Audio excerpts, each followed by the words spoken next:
बिस्मिल्लाहिर्रहमानिर्रहीम। आप लोग देख रहे हैं मेरा यूट्यूब चैनल बायोलॉजिक ब्रेकडाउन। हम क्लास 12 के unit number 1 digestive system of man के आज 1.4 टॉपिक को पढ़ेंगे, जिसमें है टॉपिक हमारा है role of the nervous system and gastrin hormone on the secretion of gastric juice.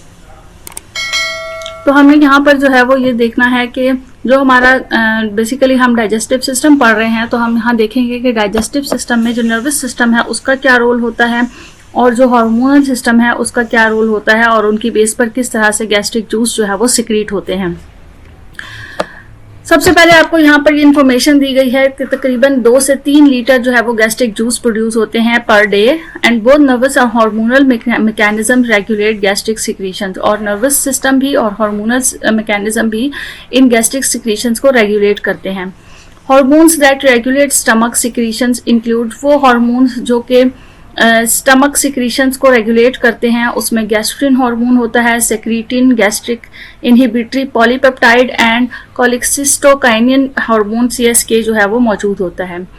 अब यहाँ पर आपको दूसरी चीज़ आपको ये बताई गई है कि जो आपकी सेंसेशंस हैं, जैसे कि आपको टेस्ट करना है किसी फूड को, स्मेल करना है किसी फूड को, तो और या फिर च्यूइंग करनी है, स्वेलिंग करनी है, जो प्लेजेंट थॉट्स जो आपको फूड से रिलेटेड आते हैं, वो सब के सब प्रोसेस जो है वो मेड्यूला के ज़रिए से हो रहे होते हैं और इन मेड्यूला से जो है वो गैस्ट्रिक सिक्रीशन स्टार्ट होती है।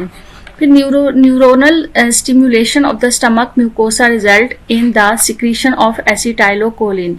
जब न्यूरोनल स्टिमुलेशन होती है स्टमक से रिलेटेड, तो उसके नतीजे में एक सिक्रीशन होती है जिसे एसिटाइलोकोलाइन कहा जाता है। इस एसिटाइलोकोलाइन की सिक्रीशन की वजह से जो सिक्रीटरी एक्टिविटीज़ हैं वो स्टिम्युलेट हो जाती हैं।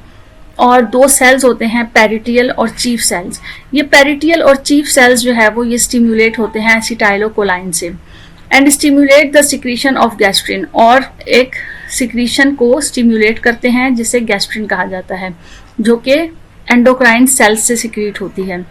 Gastrin is released into the circulation. अब ये गैस्ट्रिन जब एंडोक्राइन सेल्स से रिलीज होगी, ये सिक्रीशन जब रिलीज होगी, तो ये सर्कुलेट करती हुई और ट्रैवल करती हुई पेरिटियल सेल के पास पहुंचेगी, जहां पर ये एडिशनल गैस्ट्रिक जूस की सिक्रीशन में हेल्प करेगी। फूड की प्रेजेंस होती है स्टमक में, तो उस वक्त सबसे ज़्यादा जो है वो गैस्ट्रिक सिक्रीशन हो रही होती है। The primary stimuli are distensions of the stomach and presence of amino acids and peptides. जो प्राइमरी स्टिमुलाई हैं उन और वो जो है वो स्टमक के अंदर जब अमाइनो एसिड्स प्रेजेंट होते हैं, पेप्टाइड्स प्रेजेंट होते हैं जिन्होंने डाइजेस्ट होना होता है, तो वो उस टाइम पर जो है वो ये प्राइमरी स्टिमुलाई सिक्रीट होते हैं। Peristaltic waves occur less frequently are significantly more powerful than mixing waves. Peristaltic waves जो होती हैं वो ऐसी वेव्स होती हैं जिनके ज़रिए से मिक्सिंग का प्रोसेस होना होता है, वो कम होती हैं, लेस फ्रीक्वेंट होती हैं, जबकि जो मिक्सिंग वेव्स होती हैं वो ज़्यादा पावरफुल होती हैं। And force the chyme near the periphery of the stomach towards the pyloric sphincters। और ये मिक्सिंग वेव्स जो हैं ये एक ऐसी फोर्स डेवलप करती हैं काइम के ऊपर। काइम क्या होता है? काइम एक ऐसा फूड होता है जो कि बिल्कुल लिक्विड फॉर्म में आ चुका हुआ होता है।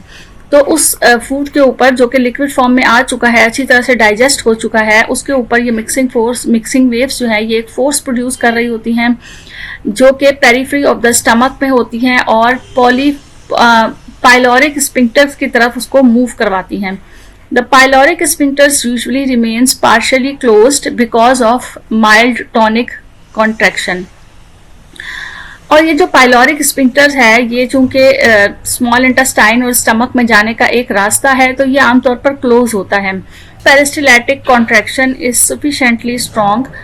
हर दफ़ा जब ये पेरिस्टाल्टिक कॉन्ट्रैक्शन होती है, यानी जब जो मैदा स्टमक जो होता है उसकी जब दीवारें सिकुड़ती या फैलती हैं, तो एक स्ट्रॉन्ग फोर्स प्रोड्यूस होती है। और ये फोर्स जो है काइम की अमाउंट को पाइलोरिक स्फिंक्टर से ड्यूडेनियम में जो है वो ट्रांसफ़र कर देती है।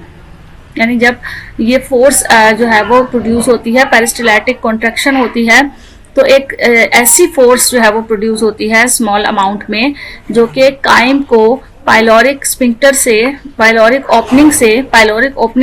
पाइलोरिक स्फिंक्टर जो है वो ओपन होता है और उसकी ओपनिंग की वजह से वो जो काइम है वो ड्यूडेनियम में ट्रांसफ़र हो जाता है। तो ये हमारा टॉपिक था जिसमें हमने नर्वस सिस्टम का रोल प्ले देखा कि नर्वस सिस्टम का क्या रोल होता है डाइजेस्टिव सिस्टम के ऊपर।